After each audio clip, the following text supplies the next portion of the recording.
Hello, this is Rhonda Olson from Woman Shine. Let your true colours shine through and express the real you. This week I had a client who works in a busy office, and she came in telling me that she had pain in her back, right here in that part of the back that curves the most. And I asked her what she does all day, and she said she sits at a computer. And I watched how she was sitting, and if I come sitting sideways, and what I noticed that she was sitting there at a computer like this. So her pelvis was kind of tucked under, and all the load to carry her back was here, right here. So she was working really hard at this middle part of her back. So I thought I would show her this. So she had no awareness of this part of her body where her hip joints are. So the hip joints are where the leg and the pelvis meet. So this is where this area here. And so I asked her to sit. So I showed her 3 little simple tips to help her find support through her hip joints. And the first thing we did was look at how she was sitting on her sit bones. So the sit bones, if you lift up your bottom, you can feel these little bony bones here under one side and one under the other, and feeling that how you can rock over these bones. Now, I watched her, first of all, rocking over these bones, and she was going like that. And if you see here, what's happening is the movement's happening in the top of me, but very little's happening in the bottom. Like my back's tucked back here, and I'm trying to move from here. Nothing much is happening down below. So I then got her to think of her pubic bone. The pubic bone is this little bone that's down in here. And I said, can you move your pubic bone so that it goes towards the chair? Moving the pubic bone and going towards the chair. And what she did this time when she did this, she breathed in here. Like that. And again, this movement's happening in the upper thoracic, in this area here, the middle of the back. It's not happening so much down in here. So I got her to put her hands on a bottom of where her pubic bone was, just touching her fingers here, and I got her to breathe in here. And this took a while for her to feel this. She could breathe up here, and she was saying like, mostly she was used to breathing up here, kind of like the anxiety of everything at work, but not down here. So feeling that she could actually breathe in that area there was a whole different sense for her. And then I said, well, can you breathe in here and think of your pubic bone going down? And she was starting to get the idea that when she did that, that this part could move. If I take my hand away so you can see that the movement can start to happen in her pelvis. And that as she rocked her belly forward, that this area here, it's like the belly and the leg came closer together. It's almost like there was a little eye here and the eye could close.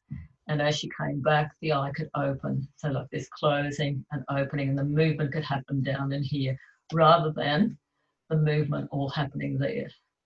And that as this movement happened from here, the back was supported in a whole different way.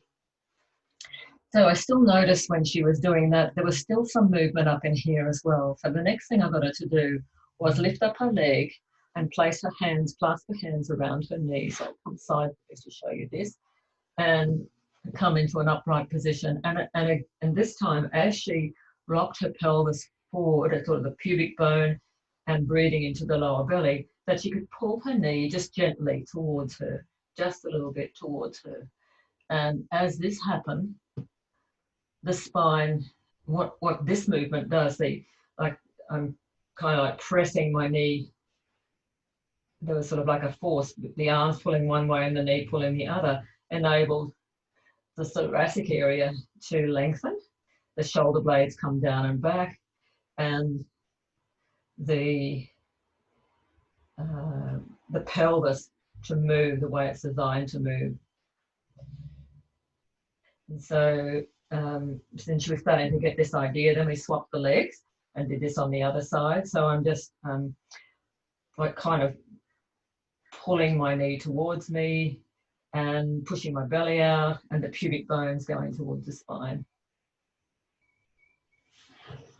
then I watched how she was sitting, and her posture had changed. She was sitting more like, rather than sitting back like this, she was more here, but not upright by pulling this up and arching it back, but by these bones here being able to move. So another thing that she told me was that when she'd never been able to touch her toes, and I remember this feeling very well because I could never touch my toes once. And the reason is that when she tried to touch her toes, she would move from there. Can you feel how I'm kind of bending from that area? And when I do that, I can't even get anywhere near touching my toes. So I got her to feel that she could actually bend from here, and the movement could happen there, and she could come down and touch her toes. So you might like to try that if it's something that you've never been able to do. So our image of ourselves affects how we use ourselves. So if we've never been taught or have lost this ability to move our pelvis well, to move the hip joints well, then we'll compensate in other ways. And I asked her how she was feeling after this, and she said that she felt really, the pain had gone from her back to start with, and she was feeling much more confident in herself. And she said that the next week she's got to go back to work, and her 3 bosses are all males, and she said she's feeling really nervous. And as she did that, this is what she did, kind of went back like this. And then she thought about bracing herself, so she kind of like lifted up like this. And I said, notice what you're doing. And she could feel what she was doing. She feel that she went like this and then went like this. So I turned sideways like that, and then try to lift this up here. And I said, can you breathe into your belly and feel this connection here?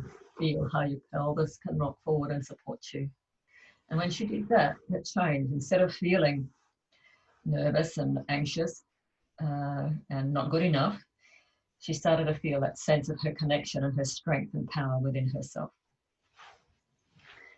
When I worked with this lady, I did it on the floor first, but I'm just showing you quickly how to do this. In the Feldenkrais method, we use gentle movements to get beyond the conscious control that we have, to dig deep, to feel the unconscious patterns that are there and start to unwind them so that we come back into a more into the center of who we are. So these patterns that we have are protective mechanisms. So maybe as a child, we learned it wasn't safe to express our power. And so we pulled ourselves back and we forgot about that the power is actually within us. And so the Feldenkrais method helps you find your power, it helps you release those unconscious patterns that lock you up and stop you being all that you can be. So if you'd like to know more about the Feldenkrais method and work that I do, I'd love you to come along to my Aging with Ease and Grace course. It's an online course on a Friday morning. You can PM me and I'll send you the details about it. This week we're going to be doing this lesson about the hip joints and how do we find that power and in our hip joints and release the holding patterns that we have. I think too, in this with all that's happening in our world with another wave of the coronavirus moving through, there's a lot of uncertainty and anxiety, and we're not sure. It's like the rug's being pulled out from underneath us, and we're not sure how to find our feet, find that balance and step forward.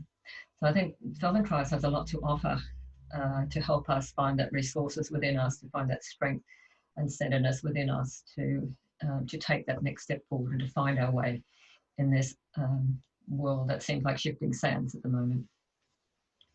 So this is Rhonda Olsen from Woman Shine, leaving you with a little song.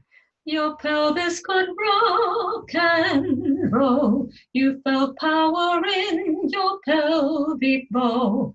Then your neck could be free in any direction for you to see. Now you can move with ease and grace. First, let's slow down the pace. Getting in touch with the feelings within all struggle and effort erase from your face. There's one thing I forgot to tell you.